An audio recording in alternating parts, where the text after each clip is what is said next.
Hi everyone, welcome to another new blog. So আমি ready হয়ে গেছি কারণ এখন বেরোচ্ছি কাজের জন্য। সো ফার্স্টেই সকলকে জানাই শুভ নববর্ষ। বড়দের আমার প্রণাম আর ছোটদেরকে অনেক অনেক ভালোবাসা। তো চলো, যাই হোক, এখন রেডি হয়ে গেছি, এবার বেরোবো। আজকে ওর অফিস ছুটি আছে, বাট ব্যাড লাক, আজকে আমার ছুটি নেই, আমাকে বেরোতেই হচ্ছে। সো রেডি, চলো বেরোই। আজকে বিকেলে একটু কিছু প্ল্যান আছে, সো কী করি কি না করি সবটাই তোমাদের সাথে আজকে ছোট করে একটা ব্লগে শেয়ার করবো। এখন দেরি হয়ে যাবে না বেরোলে।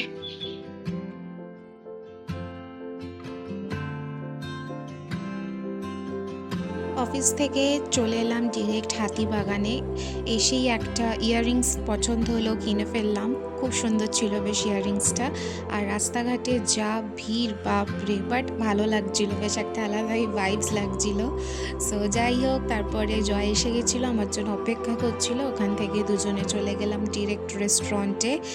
মা বাবাদেরও আসার কথা আছে, বাট এখন ওরা এসে পৌঁছায়নি। তো ভাবলাম চলে যাই, গিয়ে বসি, অপেক্ষা করি, নাহলে আর জায়গা পাবো না। কারণ আস্তে আস্তেই যা দেখছি ভিড় হয়ে গেল রেস্টুরেন্টে, বাপরে বাপ, পুরো যেন মনে হচ্ছে দুর্গা পুজো। আজকে একটা আলাদা রকম ভাইবস আছে রাস্তায়।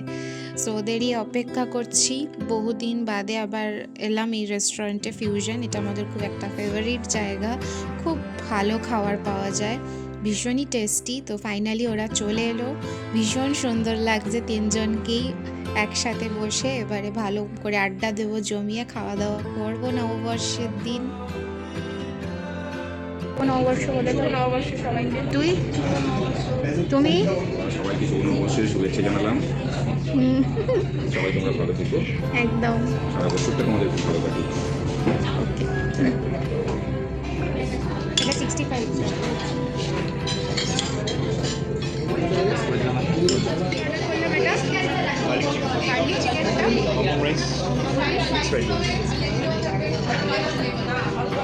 মানে এর মধ্যে রিসেন্টলি আজকে ফিউশনে প্রচুর ভিড়, বলো, ইভেন বাইরে লাইন পড়ে গেছে, খালি হাসবে,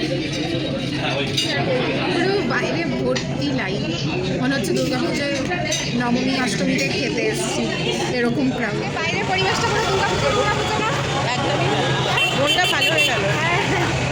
লাস্ট আইসক্রিম দিয়ে শেষ হলো। রাস্তায় পুরো মনে হচ্ছে দুর্গাপুজো, পুরো ভিড়, কেনাকাটি করছে, রেস্টুরেন্টগুলোতে কি ভিড়।